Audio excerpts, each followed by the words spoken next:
वरेण्यं भर्गो देवस्य धीमहि धियो यो न प्रचोदयात्। हम ईश्वर को सर्वव्यापी न्यायकारी मानकर उसके अनुशासन को अपने जीवन में उतारेंगे। शरीर को भगवान का मंदिर समझकर आत्म संयम और नियमता द्वारा आरोग्य की रक्षा करेंगे। मन को कुविचारों और दुर्भावनाओं से बचाए रखने के लिए स्वाध्याय एवं सत्संग की व्यवस्था रखे रहेंगे। इंद्रिय संयम, अर्थ संयम, समय संयम और विचार संयम का सतत अभ्यास करेंगे। अपने आप को समाज का एक अभिन्न अंग मानेंगे और सबके हित में अपना हित समझेंगे। मर्यादाओं को पालेंगे, वर्जनाओं से बचेंगे, नागरिक कर्तव्यों का पालन करेंगे और समाजनिष्ठ बने रहेंगे। समझदारी, ईमानदारी, जिम्मेदारी और बहादुरी को जीवन का एक अविच्छिन्न अंग मानेंगे। चारों ओर मधुरता, स्वच्छता, सादगी एवं सज्जनता का वातावरण उत्पन्न करेंगे। अनीति से प्राप्त सफलता की अपेक्षा नीति पर चलते हुए असफलता को शिरोधार्य करेंगे। मनुष्य की मूल्यांक की कसौटी उसकी सफलताओं, योग्यताओं एवं विभूतियों को नहीं, उसके सद्विचारों और सत्कर्मों को मानेंगे। दूसरों के साथ वह व्यवहार न करेंगे जो हमें अपने लिए पसंद नहीं। नर नारी परस्पर पवित्र दृष्टि रखेंगे। संसार में सत् प्रवृत्तियों के पुण्य प्रसार के लिए अपने समय, प्रभाव, ज्ञान, पुरुषार्थ एवं धन का एक अंश नियमित रूप से लगाते रहेंगे। परंपराओं की तुलना में विवेक को महत्व देंगे। सज्जनों को संगठित करने, अनीति से लोहा लेने और नव सृजन की गतिविधियों में पूरी रुचि लेंगे। राष्ट्रीय एकता एवं समता के प्रति निष्ठावान रहेंगे। जाति, लिंग, भाषा, प्रांत, संप्रदाय आदि के कारण परस्पर कोई भेदभाव न बरतेंगे। मनुष्य अपने भाग्य का निर्माता आप है। इस विश्वास के आधार पर हमारी मान्यता है कि हम उत्कृष्ट बनेंगे और दूसरों को श्रेष्ठ बनाएंगे तो युग अवश्य बदलेगा। हम बदलेंगे, युग बदलेगा। हम सुधरेंगे, युग सुधरेगा। इस तथ्य पर हमारा परिपूर्ण विश्वास है। इदम गायत्री इदम न मम। सभी को राम राम, सभी को बहुत बहुत प्यार, धन्यवाद। इसी के साथ राधे राधे। राधे राधे दीदी, बहुत सुंदर, अति सुंदर। तो चलिए दीदी, आज हम पढ़ते हैं। तो दीदी पहले हम हिंदी में पढ़ते हैं, क्योंकि जब हम हिंदी में पढ़ लेते हैं ना, फिर जब आप संस्कृत में पढ़ती हो ना, तो मुझे मालूम पड़ता है कि इसका अर्थ कहाँ पे क्या होगा। ठीक है जी दीदी, आपको थोड़ा सा इंतजार करना पड़ेगा। तो शुरू करते हैं। तो हम लोग किस कहाँ पर हैं, पहले हम इस बात को देखें। हम हैं कहाँ पर, कहाँ बैठे हैं? हम बैठे हैं वहां पर जहाँ पे राजा जनक का दरबार है, और वहां पे सभी जो हैं, बहुत सारे ब्रह्म ज्ञानी बैठे हैं। वहां पर जो भी बैठा है वो ब्रह्म ज्ञान को धारण रखा हुआ है। अब ये किसी को बोलते हैं कि कोई प्रश्न करने वाला है और कोई उत्तर देने वाला है। जैसे आपे ब्रह्म, आपे कहते हैं आपे गुरु, आपे चेला, वो ही गुरु है, वो ही शिष्य के रूप में यहाँ बैठा है। हम इस भाव में अपने आप को रखें कि प्रश्न देने वाला भी वही, उत्तर प्रश्न करने वाला भी वही, उत्तर देने वाला भी वही। इस रूप में हम अपने आप को रखते हुए हम इसको वहीं पे चलते हैं जहाँ पर ये चर्चा हो रही है। तो यहाँ पर क्या हुआ आगे, कि जब इतने सारे जो वहां बैठे थे प्रश्नकर्ता, उन्होंने सब प्रश्न कर लिए कि मालूम हो, ये परीक्षा हो सके कि जो ये धन जा रहा है एक सुपात्र के हाथ में जा रहा है, जो ब्रह्म ज्ञानी है उसके हाथ में जा रहा है। तो सभी ने उनके लिए प्रश्न किए। तो यहाँ पर उसके बाद जो है वाचक नवी गार्गी ने पहले भी प्रश्न किया, अभी वापस प्रश्न करने के लिए वो फिर आती हैं और वो बोलती हैं कि हे पूज्य ब्राह्मणों, अब मैं इन याज्ञवल्क्य जी से दो प्रश्न करूंगी। मैं दो प्रश्न कैसे करूंगी? यदि वे इन दोनों के उत्तर उचित उत्तर दे सकेंगे तो यह सुनिश्चित हो जाएगा कि ये अजय हैं।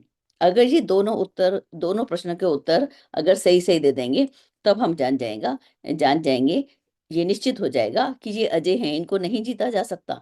कि ब्रह्म संबंधी चर्चा में इन्हें जीतना किसी के लिए संभव नहीं है। तब ब्राह्मणों ने कहा, ठीक है गार्गी, अब प्रश्न करो। तो गार्गी ने प्रश्न करने के लिए देखिए कैसे तैयार होती है, वो हमें यहाँ पर दिखाते हैं। गार्गी ने कहा, हे याज्ञवल्क्य, जैसे काशी अथवा विदेह में रहने वाला कोई वीर वंशी प्रत्यंचाहीन धनुष पर प्रत्यंचा चढ़ाकर शत्रु पीड़ादायक वाणों को हाथ में लेकर सन्नद्ध होता है, वैसे ही मैं आपके समक्ष दो प्रश्नों को लेकर उपस्थित हुई हूँ। आप मुझे इसका उत्तर प्रदान करें याज्ञवल्क्य बोले, हे गार्गी, आप अवश्य प्रश्न करें। अब इस बात को हम देखें। कहते हैं याज्ञवल्क्य से प्रश्न कैसे किया। कहने लगे जैसे कोई एक क्षत्रिय होता है, तो वो जो है अपना जो उसका धनुष होता है, जो धनुष को कैसे रखा जाता है, उस पर प्रत्यंचा चढ़ाकर नहीं रखा जाता। जैसे कि हम अपने वाद्य यंत्रों को, एक सिंपल ढोलक भी है, उसको भी हम ढीला करके रखते हैं। अगर हर समय कसी रहेगी तो वो खराब हो जाती है, तो उसकी वो ढीली पड़ जाती है।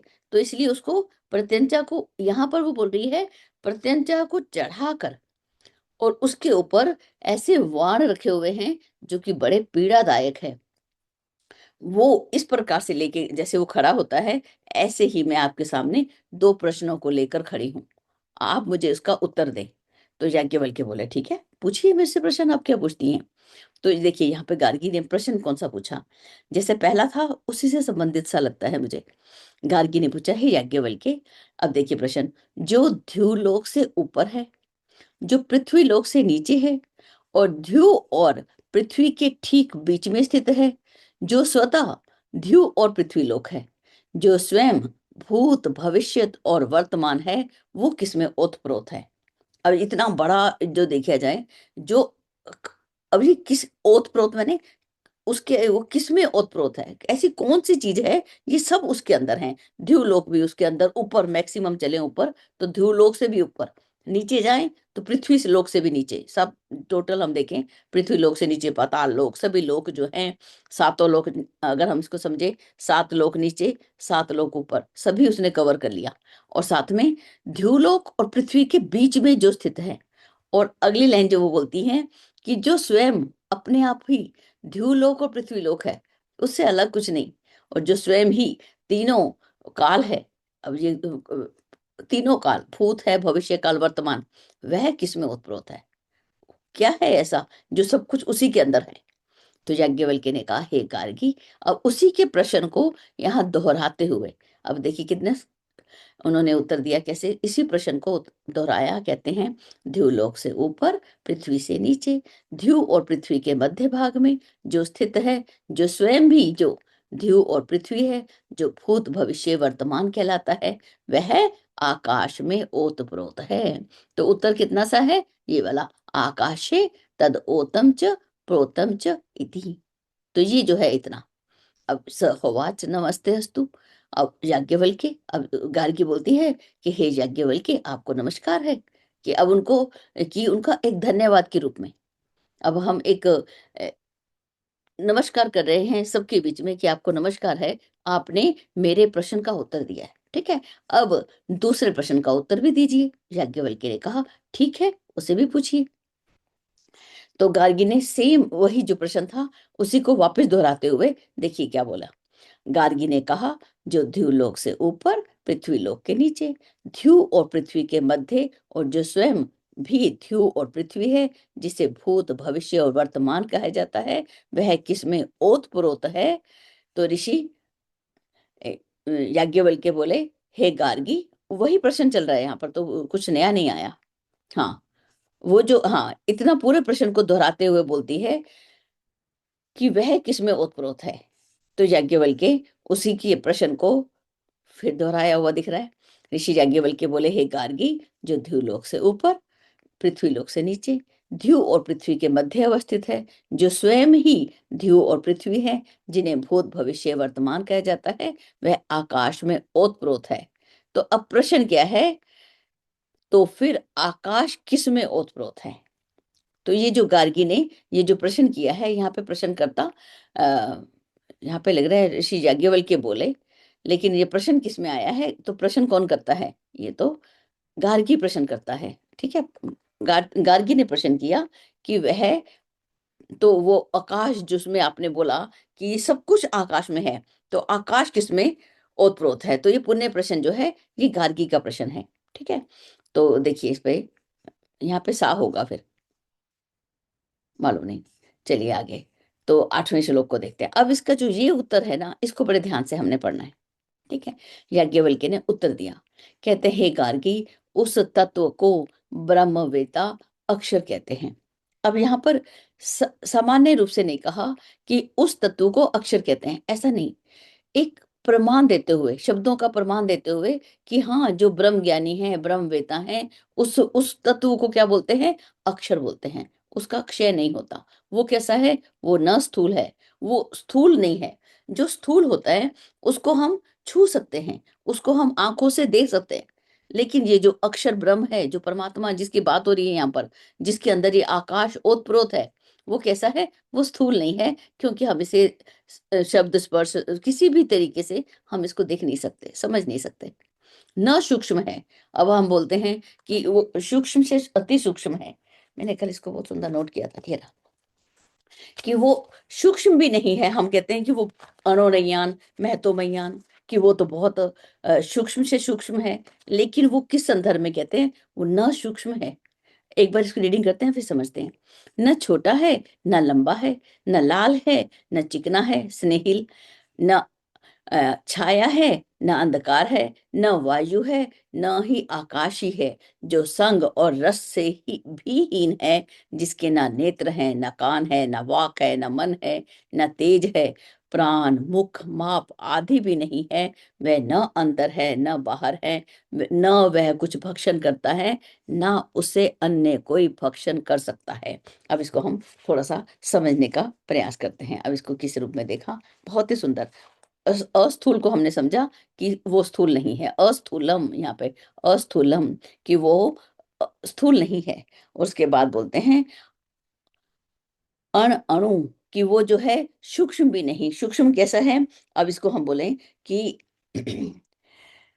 कितना सूक्ष्म है भगवान, कि चींटी के अंदर भी वही है, ठीक है?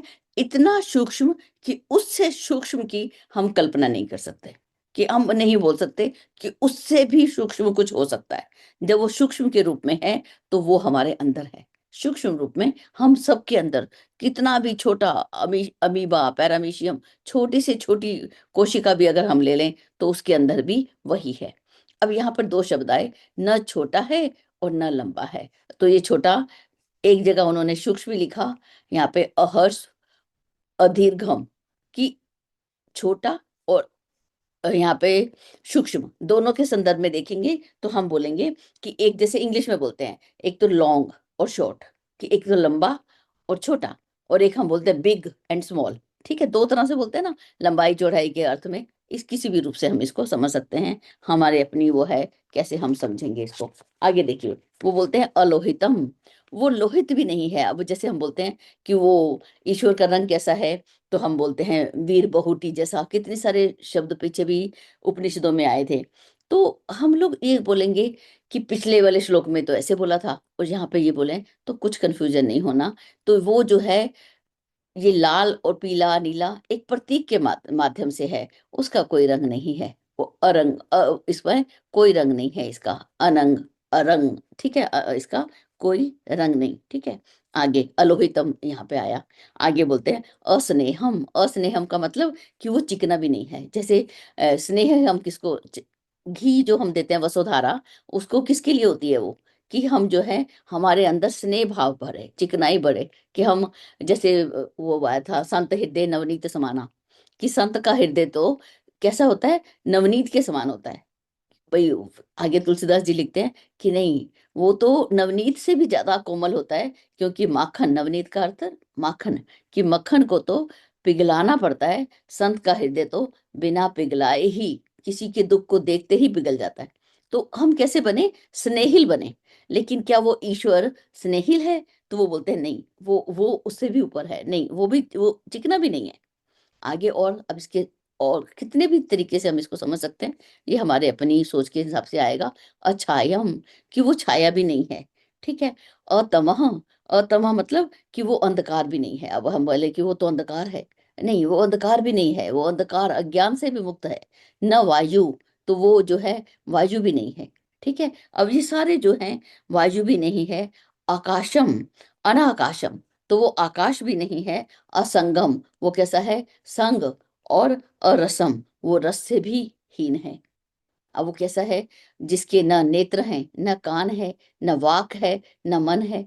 इधर से हम बोलते हैं यहाँ पे नेत्र नहीं है, यहाँ पे ऐसा पढ़ा जा रहा है। उधर से हम पुरुष सूक्त में क्या बोलते हैं, ओम शह शीशा पुरुषा शैष अक्ष सहस्रपात।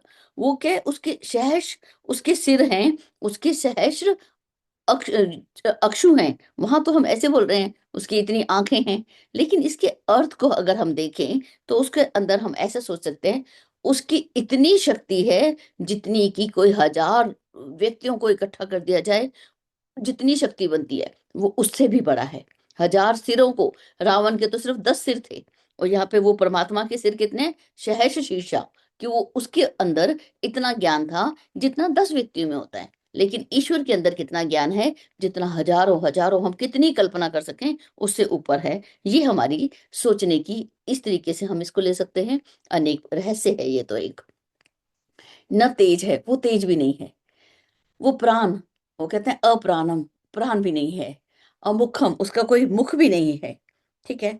आगे अमना, तो मन भी नहीं है। और ये रहा प्राण मुख माप, माप किस रूप में लेंगे हम, स्रोत हो गया। अमानम, मन नहीं है, तेज नहीं है। तेज हम किस रूप में लेंगे, तेज हम प्रकाशित के रूप में। उसके प्रकाश से सब प्रकाशित है, लेकिन वो नहीं दिखता है कहाँ।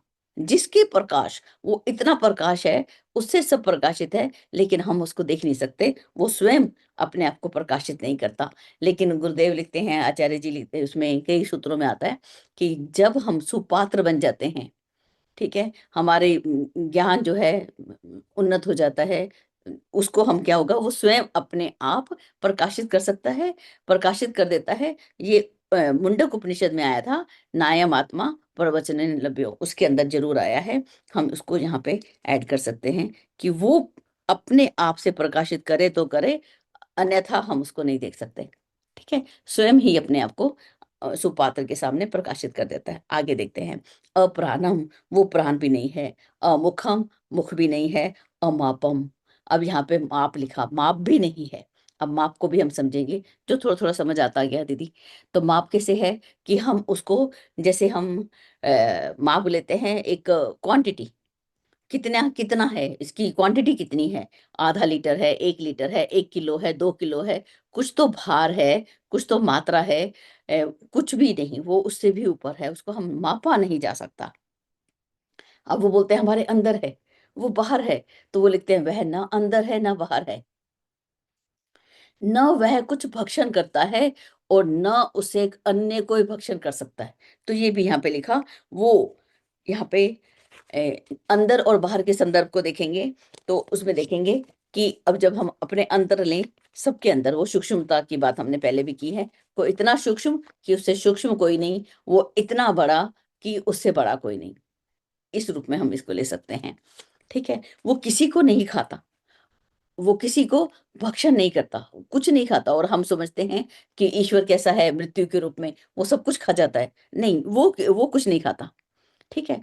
और दूसरा, और किसी के द्वारा खाया भी नहीं जा सकता, कि कोई, जैसे कोई जीव तो होगा, कोई प्राणी तो है जो उसको अपने में ले ले, जैसे आकाश किसमें ओतप्रोत है। ठीक है, वो उसके अंदर, जैसे हम बोलते हैं कि उसके अंदर ओतप्रोत है, लेकिन क्या उसको ओतप्रोत कर सकते हैं किसी में, नहीं, उसको नहीं कर सकते। वो उन सबके ऊपर है। तो हम तो कौन है, हम तो, हमें तो खाया जा सकता है, हम तो काल के ग्रास है, एक छोटा सा पीस है। काल हमको ऐसे मिनट में खा जाता है, जैसे एक ग्रास को हम कहते हैं। तो और दूसरी बात, हम एक बात और भी इसको इस तरीके भी समझे। हम कहते हैं कि जब हम भोजन लेते हैं तो हम किसको खा रहे हैं, हम कहते हैं हम ब्रह्म को खा रहे हैं। हम कहते हैं ना कि क्या खाया, कि लेकिन हम इसमें देखें, क्या हमने ब्रह्म को खा लिया सच में, हमने उस ब्रह्म की झलक देखी और उसको ब्रह्म मान के अपने अंदर धारण कर लिया। लेकिन क्या उसको कोई खा सकता है, तो बोलते हैं नहीं, ये इसको नहीं खा सकता। इसका एक उदाहरण दिया मुंडक उपनिषद का वापस, जो दो पक्षी वाला उदाहरण है कि दो पक्षी एक ही डाल पर बैठे हैं। एक तो खा रहा है, जो आत्मा है, और वो जो परमात्मा है वो उसको देख रहा है, वो स्वयं नहीं खाता।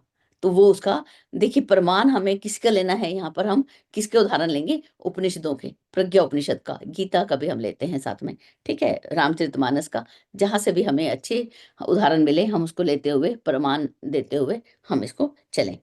तो आगे देखिए, आगे चलते हैं। ये हो गया। अब जो है इसको, ये सब क्लियर है। आगे याज्ञवल्क्य ने कहा, हे गार्गी, इस अक्षर ब्रह्म के अनुशासन में, अब यहाँ पे एक अनुशासन चलता है, डिसिप्लिन चलता है। किसका डिसिप्लिन चलता है? वो ब्रह्म का ही एक डिसिप्लिन चलता है। एक ही है राजा यहाँ पर जिसका अनुशासन चलता है। ठीक है, जैसे हमारे घर में हमारे किसी मुखिया का चलेगा, स्टेट के अंदर कोई गवर्नर होगा, ठीक है, कंट्री के अंदर कोई प्रधानमंत्री होगा, राष्ट्रपति होगा, लेकिन यहाँ पर एक ही है, वही सब कुछ है, उसी का अनुशासन है, वो है ब्रह्म।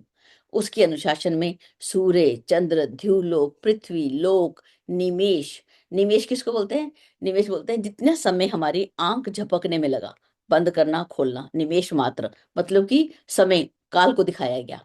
मुहूर्त, जितने भी हम बोलते हैं, दिन और रात्रि, 6 माही, अर्धमास, शुक्ल पक्ष, वो हम बोलते हैं उत्तरायण, दक्षिणायन, उस रूप में मास, जितने भी महीने हैं, जितने भी ऋतुएं हैं, ये ऋतु किसके कंट्रोल में है? हम देखते हैं बसंत आ गया, हम देखते हैं शीत ऋतु आ गई, हम देखते हैं वो, ये ईश्वर की एक व्यवस्था। संवत्सर, एक जो संवत्सर हमको किसको बोलते हैं? काल को, कैलेंडर को बोल रहे हैं। ये सब जो समय है, ये ईश्वर ने मनुष्य को बनाया, उससे प्राणी जगत बनाया, तो उस समय साथ में कैलेंडर उस समय प्रारंभ हुआ था, ये हमने पीछे पढ़ा था। ठीक है, इसी अक्षर के अनुशासन में, ये अक्षर किसके लिए आया है? उस ब्रह्म के लिए। उसके अनुशासन में विभिन्न नदियां पर्वतों से निकलकर पूर्व तथा पश्चिम आदि दिशाओं में प्रवाहित होती हैं। तो जैसे अब हिमालय पर्वत का उदाहरण ले, विभिन्न पर्वत हैं भारत में, हम हिमालय पर्वत का ले लेते हैं, तो उसमें हम कैसे लेंगे कि नदियां जो हैं, अब जब वो जो हिमालय से हिम पिघला, तो कुछ तो पूर्व की ओर बहा, कुछ पश्चिम की ओर भी तो बहा, सभी दिशाओं में वो बह रहा है। तो उन दिशाओं की बात कर रहे हैं कि पर्वतों से निकलकर पूर्व और पश्चिम आदि दिशाओं में प्रवाहित होते हैं। तो यहाँ पर भी अनुशासन किसका है? उसी ईश्वर का अनुशासन है। हे गार्गी, इस अक्षर के अनुशासन में ही मानव दाता की प्रशंसा करते हैं। इसमें जो है, इस ईश्वर के अनुशासन में ही जो मनुष्य हैं, वो किसकी प्रशंसा करते हैं? देने वाले की। देने वाला कौन? देवता।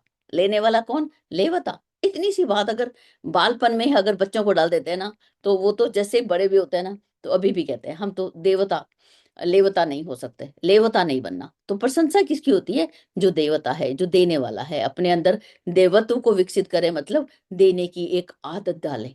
ठीक है, वो देना, सद्गुणों को देना, अ, अच्छी बातों को देना, ये सारी बातें हम समझते हैं। अब यहाँ पे दोबारा देखते हैं, उस ईश्वर के अनुशासन में मानव दाता की प्रशंसा करते हैं। देवगण किसकी प्रशंसा करते हैं? यजमान की। जो यज्ञ करते हैं, उनकी, यजमानों की प्रशंसा देवगण करते हैं। और पितृगण, पितृगण किसकी? दर्वी होम के अनुवर्ती होते हैं, जो जो हम पितरों के लिए स्वधा के माध्यम से हम जो भी देते हैं, तो उसके प्रशंसक होते हैं, वो हमें, उनको वो पसंद करते हैं। तो इस रूप में आगे जो देखिए, याज्ञवल्क्य और बता रहे हैं, क्योंकि ये दो प्रश्न ऐसे हैं जो उनको सबके बीच में ये मालूम हो जाएगा कि उनसे कोई नहीं जीत सकता। तो फिर आगे देखिए, ये बताते हैं, ऋषि याज्ञवल्क्य ने कहा, हे गार्गी, जो इस अक्षर ब्रह्म को न जानकर इस लोक में यज्ञ आदि पुण्य कृत्य संपन्न करते हैं और सहस्रों वर्ष तक तप करते हैं, उनके ये सभी कर्म नाशवान होते हैं। तो ये सभी कर्म जो हैं, नाशवान किस स्थिति में हैं? जब हम उसको बिना जाने काम करते हैं। हम सिर्फ लोक में, हम ये यज्ञ, मतलब कि जितने भी परोपकार के कार्य किए जाते हैं, वो यज्ञ के क्रम में आते हैं। अब हम यज्ञ करने जा रहे हैं, तो यज्ञ करने जा रहे हैं, तप कर रहे हैं, लेकिन हम उस ब्रह्म को नहीं जानते कि वो सर्वव्यापी है, वो न्यायकारी है, वो सर्वशक्तिमान है, वो उसके अनुशासन में पूरा संसार चल रहा है। अगर हम, यदि हम उसको इस रूप में नहीं जानते, तो हमारे ये सारे कर्म कैसे होते हैं? नाशवान होते हैं। इस अक्षर को बिना जाने ही इस लोक से जो प्रयाण कर जाते हैं, अब उस अविनाशी ब्रह्म को बिना जाने, जो इस, अब ये जीवन किस लिए मिला था? उस ब्रह्म को जानने के लिए। क्यों बनाया मनुष्य? उसके सहयोगी बना के भेजा। उसने, ईश्वर ने हमको सारी शक्तियां बीज रूप में हमारे अंदर में डाल के दी। ये हमें प्रज्ञा पुराण में बताया गया था। और लेकिन जिसने ये प्रयास ही नहीं किया कि मैं उस ब्रह्म को जानूं, वो कैसे हैं? वो कृपण है। एक कृपण जो है, ये एक, जैसे किसी को बोला जाता है कि यार ये बड़ा कृपण है, जैसे कंजूस बोलते हैं। एक कृपण और एक मितव्ययी, दो शब्द अलग अलग होते हैं। कंजूस तो कुछ भी अपने पे भी खर्च नहीं करेगा, कंजूस के पास अगर धन है ना, कृपण व्यक्ति के पास, वो अपने पे भी खर्च नहीं करेगा कि मैं बीमार हूं जाके दवाई ले आऊं, कहेगा नहीं नहीं मैं इसके बिना ठीक हो जाऊंगा, लेकिन पैसा नहीं खर्च करूंगा, चमड़ी जाए पर दबड़ी ना जाए। तो इस रूप में हम इसको, कृपन को हम इस रूप में देखते हैं। किंतु, अब प्रश्न आगे किंतु और लगाया, किंतु जो इस अक्षर को जानकर इस लोक से पर्यायन पर्यायन करते हैं वे ब्राह्मण है। ब्राह्मण किसको बोला गया? जो इस ब्रह्म को जानकर ही इस शरीर को छोड़ना है, इसी जन्म में राम, दूसरे जन्म के लिए वेट नहीं करना। अब बाबूजी भी बोलते हैं जन्म जन्म मुनि जतन करायो, तो वो जन्म जन्म में कौन से मुनि जो जतन करते हैं, तो बाबूजी बड़े हंसकर बोलते हैं बुद्धू मुनि, ऐसे बोलते हैं साथ में। जो बुद्धू होते हैं ना, वही जन्म जन्म की प्रतीक्षा करते हैं कि अगले जन्म में कर लेंगे भगवान, इस जन्म में तो हम मौज कर लें। नहीं, इसी जन्म में राम, अगला जन्म नहीं। किसने देखा अगले जन्म में हमको क्या बनाएगा वो। अब चलते हैं आगे, 11वां नंबर श्लोक जी। याज्ञवल्क्य ने कहा, हे गार्गी, ये अक्षर स्वयं दृष्टि का विषय नहीं है, किंतु सभी को देखने वाला है। वही बात आती है, क्या हम देखते हैं? नहीं, वो दृष्टि का विषय ही नहीं है, सब्जेक्ट ही नहीं है उसका, वो ही सबको देखने वाला है। स्वयं श्रवण का विषय नहीं है, किंतु सबकी सुनता है। स्वयं मनन का विषय नहीं है, किंतु सबका मनता है। स्वयं अविज्ञात है, किंतु सबका ज्ञाता है। उसको नहीं जाना जा सकता, लेकिन वो सबको जानता है। हे गार्गी, इस अक्षर ब्रह्म में ही वह आकाश तत्व ओत प्रोत है। इसके पश्चात वाचक नवी गार्गी बोली, हे पूजनीय ब्राह्मणों, इस वार्तालाप से प्राप्त हुए ज्ञान को बहुत समझो, कि ये भी तुमने जो ज्ञान पा लिया ना, इसको बहुत समझो, और इन याज्ञवल्क्य से नमस्कार करके ही पीछा छूट जाए तो बहुत है। क्योंकि आप में से किसी भी ब्रह्म ज्ञानी के लिए, अब देखिए यहाँ पे स्पष्ट होता है ना कि वहां पर जो भी बैठे हुए हैं वो सभी कौन है? ब्रह्म ज्ञानी। आप में से किसी भी ब्रह्म ज्ञानी के लिए इन्हें जीत सकना संभव नहीं है। इसके बाद वाचक नवी गार्गी मौन हो गई। गार्गी ब्रह्मज्ञ विदुषी थी। उसके निर्णायक निर्णायक कथन को सभी ने स्वीकार किया, किंतु आने वाले क्रम में शाकल्य विदग्ध अहंकार वश नहीं माने। अगले क्रम में उन्हें इस कुचेष्टा का दंड भोगना पड़ा। कुछ व्यक्ति होते हैं जो तर्क वितर्क करते हैं कि हम तो नहीं मानते कि याज्ञवल्क्य जीत गए हैं, तो इसीलिए जो अगला जो पाठ शुरू होता है वो जो है विदग्ध ने, साकल्य विदग्ध ने ऋषि याज्ञवल्क्य से प्रश्न किए, और उनका वो आगे की कथा को हम बाद में देखेंगे। तो यहीं तक है, सीधे चलते हैं जयंती दीदी हमको संस्कृत में, और उसके बाद हमारी हेमलता दीदी हमें इसके बारे में समझा देंगे। तो क्रम से चलते हैं। आप सभी का बहुत बहुत धन्यवाद, साधुवाद, और गुरुदेव का धन्यवाद जो हमें ये अवसर प्रदान किया। जी दीदी। हाँ, सभी को प्रणाम, जय गुरुदेव। दीदी थोड़ा सा छोटा कर दीजिएगा मेरे इसके मोबाइल की दीदी मैं स्क्रीन पे। नीचे कर, हाँ हाँ, मैं समझ गया नीचे आपका। नीचे और शॉर्ट थोड़ा इसको ये कर दीजिए। जूम छोटा करूं? हाँ हो गया। थोड़ा, हाँ बस बस बस बस बस। अतः वाचक्रव्युवाच ब्राह्मणा भगवन्तो हन्ताहम् इमं द्वौ प्रश्नौ प्रक्ष्यामि तौ चेत् मे वक्ष्यति न वै जातु युष्माकम् इमं कश्चित् ब्रह्मोद्धतं जेत् इति पृच्छ गार्गी इति। सा होवाच अहं वै त्वा याज्ञवल्क्य यथा काश्यो वा वैदेहो वोग्रपुत्र उज्ज्यं धनुर्धिज्यं कृत्वा द्वौ बाणवन्तौ सपत्नातिव्याधिनौ हस्ते कृत्वा उपतिष्ठे देव एवम् अहं त्वा द्वाभ्यां, थोड़ा ऊपर कीजिएगा, प्रश्नाभ्याम उपोदस्थाम तौ मे ब्रूहि इति पृच्छ गार्गीति। सा होवाच, थोड़ा नीचे, सा होवाच यदूर्ध्वं याज्ञवल्क्य दिवो यद् वाक् पृथिव्या यदन्तरा द्यावा पृथिवी इमे यद् भूतं च भवत् च भविष्यत् च इति आचक्षते कस्मिन् तद् ओतं च प्रोतं च इति। स होवाच यत् ऊर्ध्वं गार्गी दिवो यद् वाक् पृथिव्या यद अंतरा द्यावा पृथिवी इमे यद भूतं च भवच्च भविष्यच्च इति आचक्षत आकाशे तद ओतं च प्रोतं च इति। साहोवाच नमस्तेस्तु याज्ञवल्क्य यो म एतं व्यवोचो अपरस्मै धारयस्व इति पृच्छ गार्गी इति। साहोवाच यद ऊर्ध्वं याज्ञवल्क्य दिवो यद्वाक् पृथिव्या यदन्तरा द्यावा पृथिवी इमे यत् भूतं च भवच्च भविष्यच्च इति आचक्षते कस्मिन् तद् ओतं च प्रोतं च इति। सहोवाच यद ऊर्ध्वं गार्गी दिवो यद वाक् पृथिव्या यद अंतरा द्यावा पृथिवी इमे यद भूतं च भवच्च भविष्यच्च इति आचक्षत आकाश एव तद ओतं च प्रोतं च इति कस्मिन्नु खलु आकाश ओतश्च प्रोतश्च इति। स होवाच एतद् वै तद् अक्षरं गार्गी ब्राह्मणा अभिवदन्ति अस्थूलम् अनु अस्थूलम् अनणु अह्रस्वम् अदीर्घम् अलोहितम् अस्नेहम् अच्छायम् अतमो अवायु अनाकाशम् असंगम् अरसम् अगन्धम् अचक्षुष्कम् अश्रोत्रम् अवागमनो अते जस्कम् अजस्कम् अप्राणम् औखम् अमात्रम् अनन्तरम् अबाह्यम् न तद् अश्नाति किंचन न तद् अश्नाति कश्चन। बहुत सुंदर।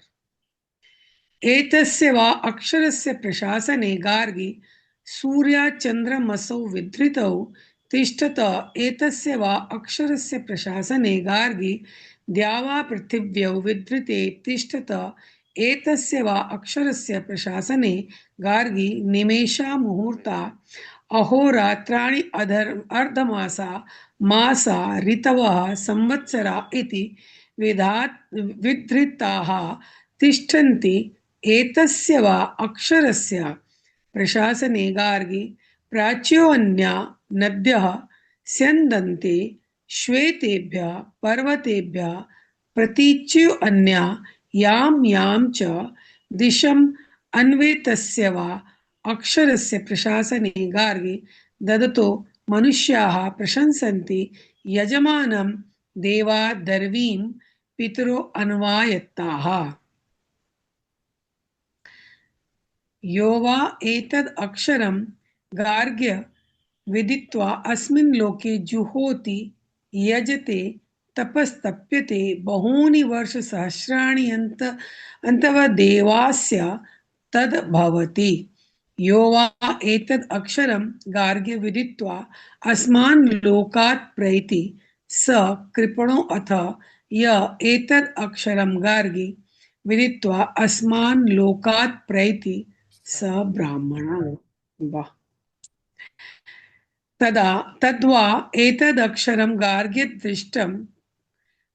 दृष्टश्रुतं श्रोत्रं मतं मंत्रविज्ञातं विज्ञात्री न अन्यतो अस्ति दृष्टि न अन्यतो अस्ति श्रोत्री न अन्यतो अस्ति मंत्री न अन्यत् अतो अस्ति विज्ञात्रे एतस्मिन्नु खलु अक्षरे गार्ग्याकाश ओतश्च प्रोतश्च इति। सा होवाच ब्राह्मणा भगवन् तदेव बहु मन्येध्वं यद् अस्मान् नमस्कारेण मुच्येध्वं न वै जातु युष्माकम् इमं कश्चित् ब्रह्मोद्यम जेतीति ततोह वाचक्रव्यो परराम। जी दीदी। प्रणाम सभी को, बहुत बहुत धन्यवाद दीदी ये मौका देने के लिए। बहुत गहन विद्या है, बहुत गहन, बहुत सुंदर समझने की चीज है, बोध करने की चीज है। जी दीदी, और जी दीदी। आपसे जब हम संस्कृत पढ़ रहे हैं दीदी, तभी इसमें ये शब्द आया ना, ये वाला जो मैंने तो सोच, मुझे तो आप ही याद आ गया, युष्माकम। ये युष्माकम दीदी मुझे ना अब हम समझ आ रहा है, बहुत सारी चीजें मुझे अभी समझ आने लगी कि ये हाँ। विभक्ति ये वाली चल रही है। तो दीदी निश्चित हम्म। हम सब मिलकर आगे बढ़ रहे हैं, हम्म। इससे ज्यादा खुशी हो नहीं हम्म। सकती। जब एक पूरी टीम चलती है, कभी भी सेना जो हम्म। है अकेली नहीं चलती। जब अकेले चलते हैं हम्म। ना तो सेना नहीं कहलाती। तो एक ही व्यक्ति होता है, पता नहीं वो जीत के आएगा, पता नहीं हार के आएगा, लेकिन सेना जाती है तो जीत के ही आती है। तो एक टीम के रूप में हम काम कर रहे हैं। आप सभी का धन्यवाद। सीधा ही चलते हैं। धन्यवाद दीदी आपका है कि इस ब्रह्म ज्ञान से कि मतलब एक झलक आप हम लोगों को दिखा रहे हैं सब लोगों को। ये बहुत बड़ी चीज है, बहुत बड़ी चीज है। जी दीदी आए हैं क्या? पहले तो सबसे पहले मैं दीदी, हाँ है दीदी, चलिए दीदी। वही दीदी के लिए तो हमें मंत्र पढ़ना पड़ता है। हेमलता दीदी प्रकट हो। जी दीदी। हरिओम। जी दीदी प्रणाम सभी को। जी प्रणाम। आप सभी में तो हम गार्गी और मैत्रेयी को ही देख रहे हैं दीदी। आप हमें गार्गी ही दिख रही हैं। धन्यवाद। तो इन्हीं भावनाओं के साथ आइए, जो हम आज समझ पाए हैं उसको रखते हैं, प्रयास करते हैं। दीदी बीच बीच में मेरा नेटवर्क चला जा रहा है कि कहाँ का। आपका अभी जाता है, आवाज जा रही है? अब इस समय आ रही है दीदी, लेकिन बीच में आपका कई बार चला जाता है, तो हम आपको बता देंगे जी दीदी। हाँ, तो पता नहीं क्या हो जा रहा है। चलिए। तो आइए हम लोग जो समझे उसको थोड़ा सा रिवीजन करने का प्रयास करते हैं, जो हम ठीक से समझ पाए हैं कि नहीं, आप लोग बताएंगी। तो उन्हीं ब्रह्मवेताओं के समाज में बैठी हुई थी वाचक नवी गार्गी। विदुषी थी।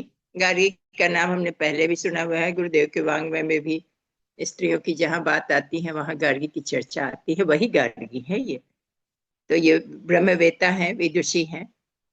तो उन्होंने कहा कि इतने परीक्षा तो पास कर गए याज्ञवल्क्य जी, अब 2 प्रश्न मैं करूंगी, और उसके बाद अगर वो सही उत्तर दे सके तो यह सुनिश्चित हो जाएगा कि वही विजयी हुए, और वे उस योग्य हैं, डिजर्व करते हैं वो उस गौ को ले जाने के लिए। तो ब्रह्म संबंधी जब चर्चाएं हुई तो जीतना किसी के लिए भी संभव नहीं है। तब ब्राह्मणों ने कहा जो ठीक है गार्गी, अब आप ही प्रश्न पूछो और हम लोग उसको मानेंगे, अगर जो तुम निर्णय लोगी वही होगा। तो गार्गी ने कहा कि हे याज्ञवल्क्य, वो कहे कि गार्गी बोली कि 2 ही प्रश्न हमें पूछना है। जैसे काशी अथवा विदेह में रहने वाला कोई वीरवंशी प्रत्यंचाहीन मनुष्य पर कहते हैं कि अगर शस्त्र विहीन कोई व्यक्ति है तो उस पर शस्त्र प्रहार नहीं करना चाहिए। यहाँ वही हम समझ में पा रहे हैं कि अगर कोई वीरवंशी है और वह क्या करता है कि प्रत्यंचाहीन धनुष पर प्रत्यंचा चढ़ाकर शत्रु पीड़ादायक बाणों को हाथ में लेकर अगर वो तैयार हो जाता है बाण चलाने के लिए, वैसे ही मैं आपके समक्ष 2 प्रश्न लेकर उपस्थित हुई हूँ। वो हाथ में लेकर सन्नद्ध शब्द यहाँ लिखा गया है, लेकिन हमें जो समझ में आया, हमें लग रहा है कि तैयार है। वो बाण प्रत्यंचा चढ़ाकर वो बाण चलाने के लिए जैसे तैयार होता है, वैसे ही मैं भी 2 प्रश्न लेकर आपके समक्ष तैयार हूँ, उपस्थित हूँ। अब कृपया आप मुझे प्रश्न का जवाब दें। याज्ञवल्क्य बोले, हे गार्गी, आप अवश्य प्रश्न करें। तो क्या शालीनता से विद्वज्जन प्रश्न करते हैं और शालीनता से प्रश्न का उत्तर भी मिलता है, ये विद्वता की एक उत्तम पहचान भी है। तो गार्गी ने पूछा कि हे याज्ञवल्क्य, जो देवलोक से ऊपर है, पृथ्वी लोक से नीचे है, देव और पृथ्वी के बीच में है, जो देव और स्वयं, जो देव और पृथ्वी दोनों स्वयं है, भविष्य है, वर्तमान है, तो वो किससे उत्प्रोत है, किसमें उत्प्रोत है, उसको कौन सा वस्तु छाया हुआ है, किसमें वो समाया हुआ है, ये सब। याज्ञवल्क्य कहते हैं कि हे गार्गी, देवलोक के ऊपर, पृथ्वी से नीचे, देव और पृथ्वी के मध्य भाग में, और जो स्वयं भी देव और पृथ्वी है, जो भूत भविष्य और वर्तमान कहलाता है, वह सभी आकाश से उत्प्रोत है। वह आकाश में ही है और उसके चारों ओर आकाश ही घेरे हुए है। गार्गी कहती हैं कि हे याज्ञवल्क्य, आपको नमस्कार है। आपने तो मेरे एक प्रश्न का उत्तर बहुत सुंदर सही दिया। अब दूसरे प्रश्न को आप सुनिएगा। याज्ञवल्क्य कहते हैं कि ठीक है, उसे भी पूछ डालो। गार्गी कहती हैं कि आपने सही कहा कि जो दिवलों के ऊपर है, पृथ्वी के नीचे है, दिव और पृथ्वी के बीच में है, स्वयं भी दिव और पृथ्वी है। जो भूत है, भविष्य है, वर्तमान है, वह किससे उत्पन्न है? तो उनका उत्तर था आकाश से। लेकिन याज्ञवल्क्य बोले, वो गार्गी बोलती हैं कि दूसरा प्रश्न आप सुने।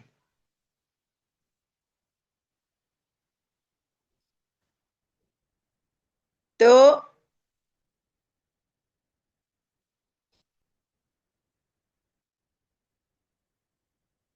पुनः प्रश्न आता है, तो फिर आकाश जो है वह कहाँ, किससे उत्पन्न है?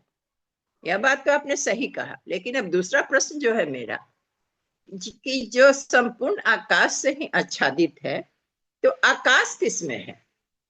उसके ऊपर भी तो कुछ होना चाहिए।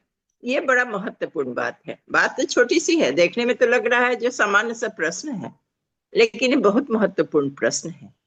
आकाश तो संपूर्ण संसार में समाया हुआ आकाश ही है। सभी लोकों में, 14 भुवनों में तो आकाश ही आकाश है। लेकिन फिर आकाश किसमें है? तो ये महत्वपूर्ण प्रश्न हो जाता है। याज्ञवल्क्य बोलते हैं कि गार्गी, उस तत्व को ब्रह्मवेत्ता अक्षर कहते हैं।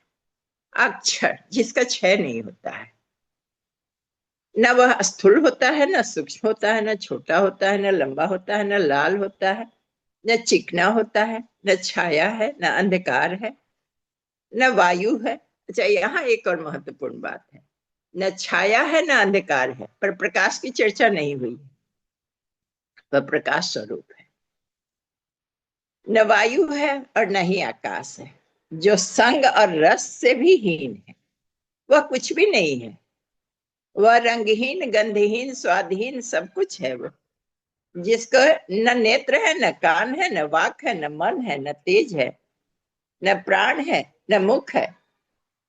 ज्ञातव्य है, तेज यहाँ उस गर्मी के लिए, उष्णता के लिए प्रयोग किया गया है, प्रकाश के लिए नहीं। प्राण है, न मुख है, न माप है, आदि कुछ भी नहीं है। उसका प्रमाण भी नहीं, परिणाम भी नहीं है, माप परिणाम भी नहीं है।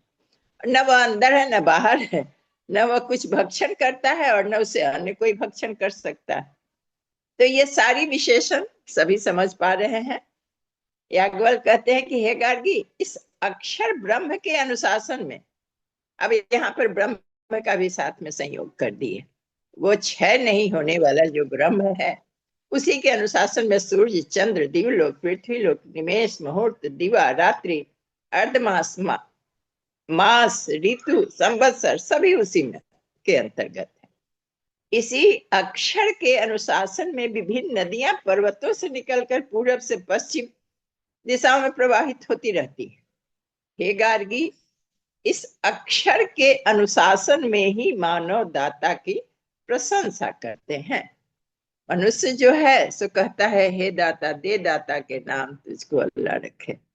प्रशंसा करता है देने वाले को। जहां से कुछ प्राप्त होता है, ज्ञान प्राप्त हो, धन प्राप्त हो, जो भी प्राप्त हो, तो थैंक्स गॉड कहते हैं, धन्यवाद। कुछ अच्छा हो जाता है हमारे लिए तो हम तुरंत कहते हैं थैंक्स गॉड। हे देवगण, यजमान के और पितृगण दर्वी होम के अनुवर्ती होते हैं। देवगण यजमान की प्रशंसा करते हैं और पितृ लोग जो हैं सो दर्वी होम के हवन की प्रशंसा करते हैं, जिनसे उनको कुछ प्राप्त होता है।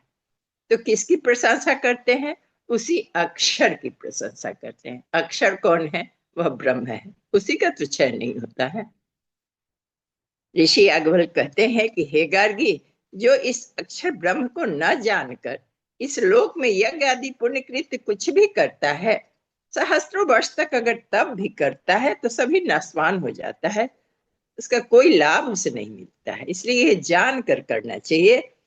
इस अक्षर को बिना जाने ही इस लोक से जो प्रयाण करता है वह भी कृपण है, किंतु जो इस अक्षर को जानकर इस लोक से प्रयाण करता है वह ब्राह्मण है। तो हम लोग तो कम से कम थियोरेटिकल जान ही रहे हैं, तो हम लोग कृपण नहीं कहे जा सकते हैं। आप सभी जो यहाँ दिव्य आत्माएं हैं, गार्गी मैत्रेयी हैं, आप सभी ब्राह्मण है। तो याज्ञवल्क्य ने कहा कि हे गार्गी, यह अक्षर स्वयं दृष्टि का विषय नहीं है। वह अक्षर जो है वह स्वयं को देखने का विषय उसका नहीं है। ये क्या है? सभी को देखने वाला है। वह स्वयं को देखने वाला नहीं है, वह सभी को देखने वाला है। स्वयं श्रवण का विषय नहीं है, उसका विषय श्रवण नहीं है, लेकिन वह सबकी सुनता है। स्वयं मनन का भी विषय नहीं है, किंतु वह सबकी मनता है, सबका मनन सुनता है, देखता है। स्वयं अविज्ञात है, किंतु सबका ज्ञाता है। तो ये सामान्य सी बात है, लेकिन बहुत ऊंची बात है। सबका ज्ञाता है, स्वयं अविज्ञात है, कहाँ छिपा हुआ है? हे गार्गी, इस अक्षर ब्रह्म में ही वह आकाश तत्व उत्प्रेत है।